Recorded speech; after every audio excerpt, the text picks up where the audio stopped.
سلامونه ټولو درنو او محترمو لیدونکو او اوریدونکو ته. خدای دې وکړي چې روغ او جوړ اوسئ. د وخت د مدیریت په دوهمه برخه کې نن پر یوې ډېرې مهمې موضوع خبرې کوو چې هغه هدف یا ګول دی. هدف څه ته وایي؟ هدف هغه څه دي چې یو شخص غواړي ترلاسه کړي یا یې سر ته ورسوي. دا کولی شي تعلیمي، مسلکي، شخصي یا ټولنیز هدف وي. په ساده ژبه ویلی شو هدف هغه مشخص کار دی چې ته یې غواړې په راتلونکي کې ترلاسه کړي یا یې سر ته ورسوي. مثلا زه غواړم خپل 12م ټولګی پای ته ورسوم. دا یو هدف دی. زه غواړم انګلیسي ژبه زده کړم. زه غواړم د یو پوهنتون بورس ترلاسه کړم. دا ټول هدفونه دي، خو که دا هدفونه روښانه، اندازه کیدونکي او وخت لرونکي نه وي نو عملي کول ډیر سخت وي. اوس راځو یوې بلې کلمې ته چې د هدف په بحث کې زیاته تر سترګو کیږي. هغه سمارټ هدف دی. سمارټ هدف څه شی دی؟ سمارټ هدف یو نړیوال چوکاټ دی چې د هدفونو د ښه تنظیم او بریالي کولو لپاره کاریږي. دا له 5 مهمو کلمو څخه جوړ دی، البته له 5 مهمو تورو څخه چې هر یوه یې بیا ځانګړې معنا لري. لومړی حرف اس دی. اس معنا سپیسیفیک، یعنی یو مشخص، یعنی هدف باید واضح وي، مبهم نه وي. مثلا زه غواړم د ایلټس په امتحان کې 6.5 نمرې واخلم. دا یو مشخص هدف و، ځکه ما وټاکه چې زه غواړم د ایلټس په امتحان کې 6.5 نمرې واخلم. نور نو دا هدف مبهم نه دی او سپیسیفیک دی. دوهم توری ام دی چې میجریبل، اندازه کیدونکی، یعنی هدف باید د شمیر یا وخت له لارې اندازه شي. لکه مثلا زه هره ورځ 2 ساعته مطالعه کوم. دا اندازه کیدونکی دی چې ما یې وخت وټاکه چې په هره ورځ کې 2 ساعته. دریم توری بیا ای ده. ای معنا اچیویبل، ترلاسه کیدونکی. هدف باید واقعي هڅو له لارې ترلاسه کیدونکی وي. مثلا زه 3 میاشتو لپاره هره ورځ تمرین کوم تر څو 15 کیلومتره منډه ووهم. دا یو واقعي هدف ده. یعنې موږ کولی شو چې هره ورځ 15 کیلومتره منډه ووهو او ما دا ټاکلی د 3 میاشتو دپاره. آر څلورم توری ده چې معنا یې ریلیونټ، یعنی اړوند. هدف باید له ژوند، کار یا زده کړو سره تړاو ولري. مثلا زه د بورسي لپاره انګلیسي زده کوم ځکه زما د تعلیمي پلان سره تړاو لري. که کله هم ته په یو خارجي هیواد کې زده کړه کوي نو دا به یو ډیر اړین او مهم شرط وي چې ستا انګلیسي ژبه زده وي. نو که چیرې زه داسې وایم چې زه باید خیاطي زده کړم تر څو په هاروارډ پوهنتون کې بورسیه واخلم، نو دا بیا زما له هغه هدف سره ریلیونټ یا اړوند نه دی. بل ټي وروستی توری دی په سمارټ کې ټیم باوند، د وخت محدودیت لرونکی، یعنی هر هدف چې ته ټاکې باید وخت لرونکی وي. معلومه وي چې کله یې بشپړوي، ډیډلاین باید ورته ټاکلی وي. مثلا زه غواړم د مارچ تر پایه پورې خپل غوښتنلیک واستوم، نو دلته ما یو ډیډلاین یا وروستۍ نیټه وټاکله. اوس راځو څه ډول یو سمارټ هدف وټاکو.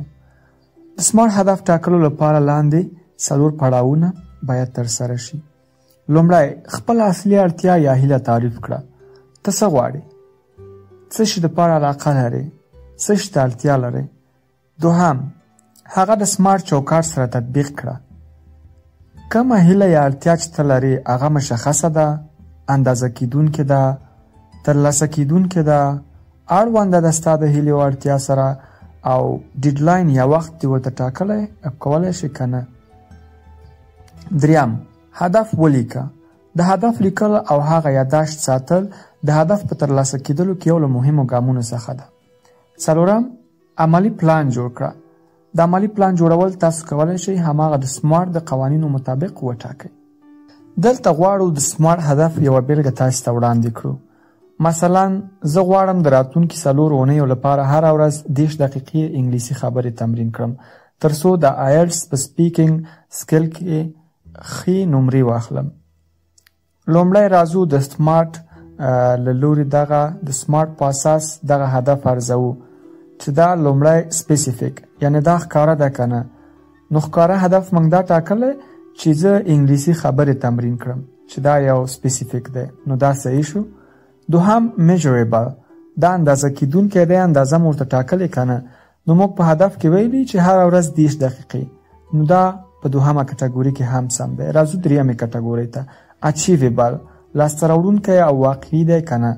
نو موږ ویلي چې په ورځني ډول باندې هره ورځ 30 دقیقې او د ورځني مهالویش سره برابر مو ټاکلی، نو دا اچیویبل ده. درېیمه کټګوري هم صحیح ده.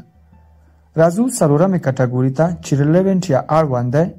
نو هم سپیکینګ او خبرې کول د آیلټس د امتحان لپاره ډېرې زیاتې ضروري او اړوند دي. نو څلورمه کټګوري هم اوکې ده. پنځم ټایم باوند، یعنی چې دې ته موږ وخت ټاکلی ډیډلاین مو ورکړی او که نه. هو نو موږ په لومړي همغه پورته هدف کې وویل چې 4 اونیو لپاره. نو 4 اونۍ یعنی یوه میاشت دا ډیډلاین ده، ټایم باوند ده. نو ټول 5 اکم توري چې په سمارټ کې دي هغه دلته د تطبیق وړ دي. نو دغه یو سمارټ هدف دی. تاسو کولی شئ هر کله چې هدف جوړوئ له همدغې قاعدې څخه ګټه واخلئ. نو په پایله کې ویلی شو د هدف ټاکل د وخت ښه مدیریت یو مهم اصل دی. کله چې هدفونه د سمارټ د اصولو سره سم جوړ شي نو دا نه یوازې موخې روښانه کوي بلکې د عملي کولو لپاره پیاوړی پلان هم رامنځته کوي. زده کوونکي باید د خپل هر هدف لپاره دا طریقه تطبیق کړي. ستاسو لپاره د دوهم درس تمرین دغه دی چې یو هدف وټاکئ او هغه د سمارټ د نړیوالې طریقې سره تطبیق کړئ چې آیا دغه هدف سم دی که نه دی. مثلا یو ساده هدف ولیکئ، د خپل ځان لپاره یوه بریا وټاکئ چې زه غواړم بریالی شم. دا هدف د سمارټ په واسطه انالایز یا تحلیل کړئ. لومړی مشخص کړئ چې څه زه غواړم. دوهم یې وګورئ اندازه کیدونکی دی، یعنی اندازه یې کړئ چې څومره. دریم وګورئ ترلاسه کیدونکی دی که نه. څلورم ویې ګورئ چې ستاسې اړوند دی او که نه. پنځم وخت ورته وټاکئ، ډیډلاین ورته وټاکئ. دا د وخت د مدیریت دوهم درس و چې د هدف تر عنوان لاندې تاسو ته وړاندې شو. له توجه څخه مو ډیره زیاته مننه. خپل نظرونه مو له موږ سره شریک کړئ. موږ همیشه ستاسو د نیکو نظرونو په تمه یو. همیشه ښاد او سرلوړي اوسئ.